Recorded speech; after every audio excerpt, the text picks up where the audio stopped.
What's going on, guys? It's your boy DPJ here today with another Destiny video, and in today's video I'll be showing you guys what's needed in order to obtain the Touch of Malice, this incredible looking scout rifle. Now the quest for this weapon starts when you find your first calcified fragment on that dreadnought. Once you have, Oryx will have a quest for you where you have to find 5 more of these fragments which are hidden around on that dreadnought. This quest, I believe, triggers the quest for the swords with Lord Shax. Now after finding 5 fragments, I do believe nothing happens with the continuation of the Touch of Malice quest. I think this quest triggers once you have found 15 fragments. Now these calcified fragments are a major part of this quest. To find out which ones you have and don't have, I'd suggest using the playlist linked in that video description, as the dude these videos in this playlist belong to basically runs through every location of these calcified fragments. And I'll also link a Reddit post I found which notes all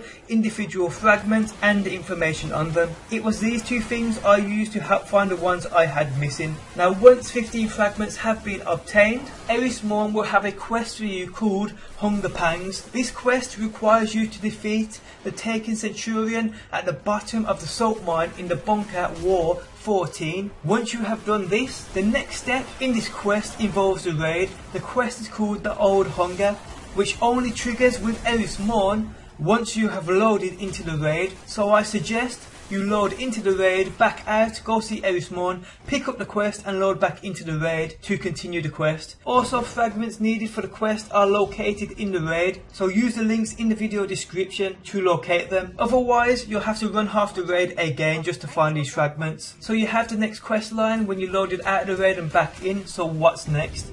You have to obtain 3 different items from the raid. The first is called the Blade of Famine, which drops from the War Priest. You then need the Shroud of Antiquated, which drops from the Death Singers, and then you need the Ravenous Heart, which drops from Oryx. After acquiring each item, Oryx then asks you to collect 25 worm spore, 50 Hadium flakes and 50 weapon parts.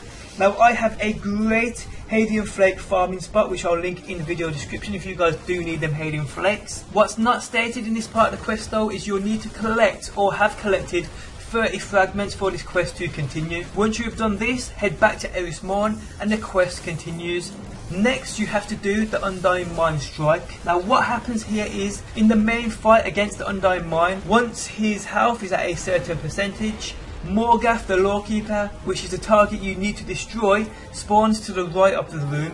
Destroy him to continue the quest. You don't have to complete the strike, so you can back out after this point. Another thing you'll have to do, which isn't stated in this part of the quest, you'll have to find 45 fragments for this quest to continue, which is pretty time consuming trying to figure out which ones you have missing. Now you can see when you're in orbit on that dreadnought, you can see how many fragments out of 50 you have. Once you have 45 fragments, head back to Oryx for the final part of this quest. Here you have to turn to the base on Phobos and kill the wizard, which will spawn after gaining an echo of Oryx's health down to a certain amount.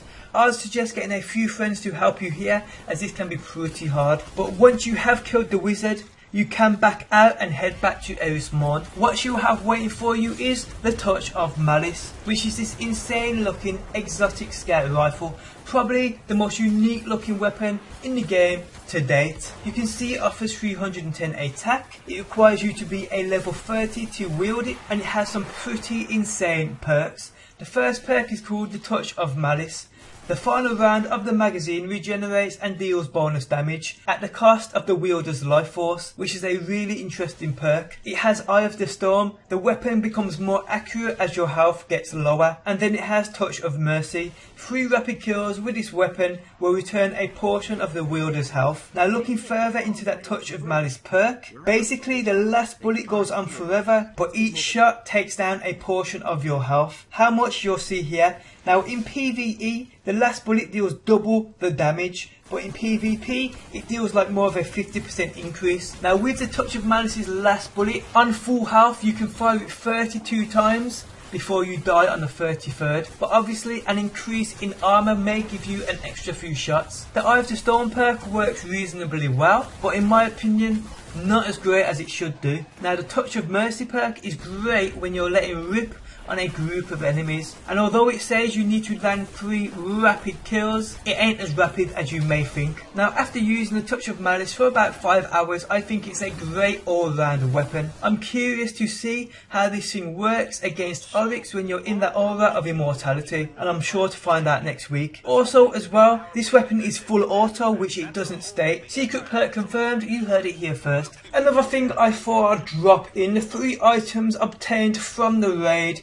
the Blade of Famine, the Shroud of Anuk, and the Ravenous Heart. If you look closely, each is a piece of the Touch of Malice. Pretty obvious when you look at it, but guys, that is it. That is how you get the Touch of Malice. If you enjoyed the video, if you could leave a like, I would appreciate the support. Subscribe for daily Destiny, and I will catch you guys on the next one. Peace out until next time. Peace! Always in the wrong, knowing where we stand, but you and I will carry on, never get it right.